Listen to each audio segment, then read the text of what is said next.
الحمد لله رب العالمين وبه نستعين والصلاة والسلام على نبينا محمد وعلى آله وصحبه ومن تبعهم بإحسان إلى يوم الدين أما بعد رب اشرح لي صدري ويسر لي أمري واحلل عقدة من لساني يفقهوا قولي آمین۔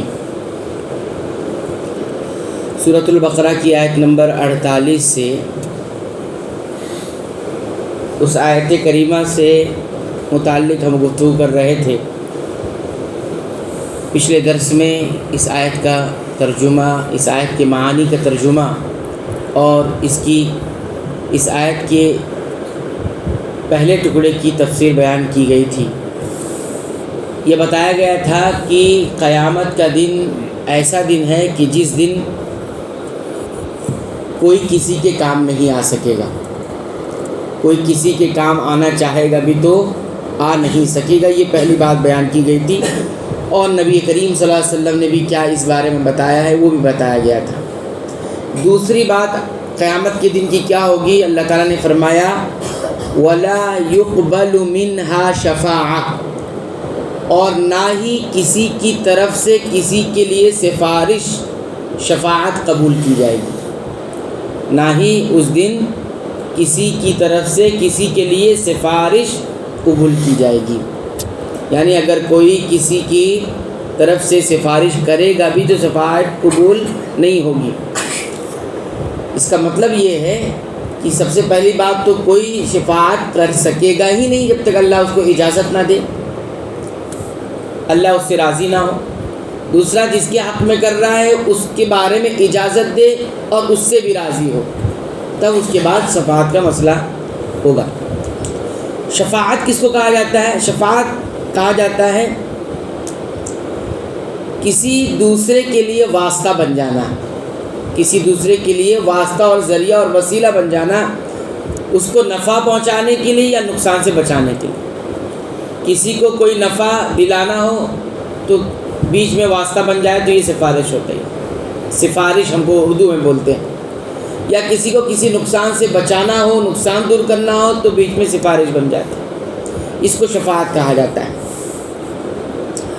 جیسے نبی کریم صلی اللہ علیہ وسلم جنت والوں کے بارے میں یہ سفارش کریں گے کہ انہیں جنت میں داخل کیا جائے، وہ اہل جنت ہے، جنت میں جانے والے ہیں۔ نبی کریم صلی اللہ علیہ وسلم کی سفارش یا اس کا سبب بنے گی کہ ان کو جنت میں داخل کیا جائے، تو یہ کیا ہو گیا، ایک فائدہ پہنچانے والی چیز ہو گئی ہے نا۔ شفاعت میں دو باتیں ہیں، نقصان ہٹانا اور فائدہ پہنچانا۔ تو جنت میں داخلے کی سفارش کرنا یہ کیا ہو گیا، فائدہ پہنچانا ہوا۔ اسی طرح وہ لوگ جو جہنم میں جانے کے مستحق ہو گئے ان کے بارے میں نبی کریم صلی اللہ علیہ وسلم سفارش کریں گے کہ انہیں جہنم سے نکال دیا جائے یا انہیں جہنم میں داخل نہ کیا جائے، ہے نا، جن کے بارے میں فیصلہ ہوگا کہ یہ جہنم میں جانے والے، نبی کریم صلی اللہ علیہ وسلم سفارش کریں گے کہ انہیں جہنم میں نہیں داخل کیا جائے۔ تو یہ نقصان سے بچانے والی بات ہوئی۔ تو شفاعت میں دونوں باتیں، سفارش میں دونوں باتیں آتی ہیں۔ اور اس کے بعد ان لوگوں کے حق میں جو جہنم میں چلے گئے ہیں ان کو نکالا جائے۔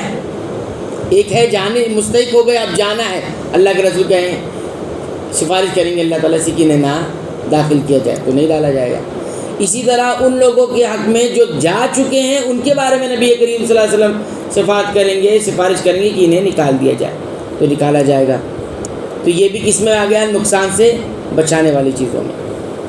قیامت کے دن کیا ہوگا، کوئی کسی کے کام نہیں آ سکے گا اور کسی کی طرف سے کسی کی سفارش قبول نہیں کی جائے گی۔ تو شفاعت کا یا سفارش کا قاعدہ جیسا کہ بتایا بھی گیا ہے وہ یہ ہے کہ جو سفارش کر رہا ہے اور جس کے لیے سفارش کی جا رہی ہے دونوں سے اللہ راضی ہو اور دونوں کے بارے میں اللہ اجازت دے، جبھی یہ معاملہ ہو پائے گا، اس کے بغیر نہیں ہوگا۔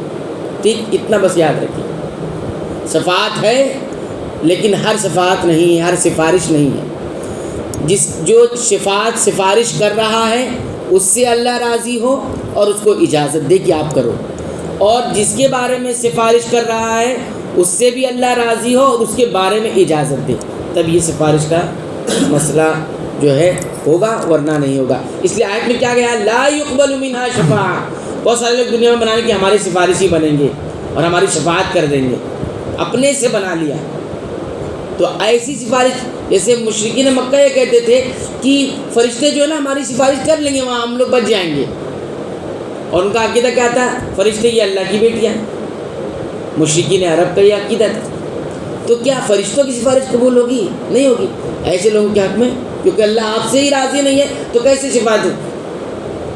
چلو فرشتوں سے راضی ہے، لیکن آپ سے تو آپ عقیدہ ہی فرشتوں کے بارے میں غلط رکھے ہیں، فرشتوں کو بیٹیاں قرار دے رہے ہیں، اللہ کے ساتھ ایک کفر والی بات کر رہے ہیں، اللہ کا بیٹا قرار دے رہے، بیٹی قرار دے رہے، جب وہ کہہ رہا ہے کہ لم یلد ولم یولد، نہ اس نے کسی کو جنا ہے اور نہ وہ کسی سے جنا گیا ہے۔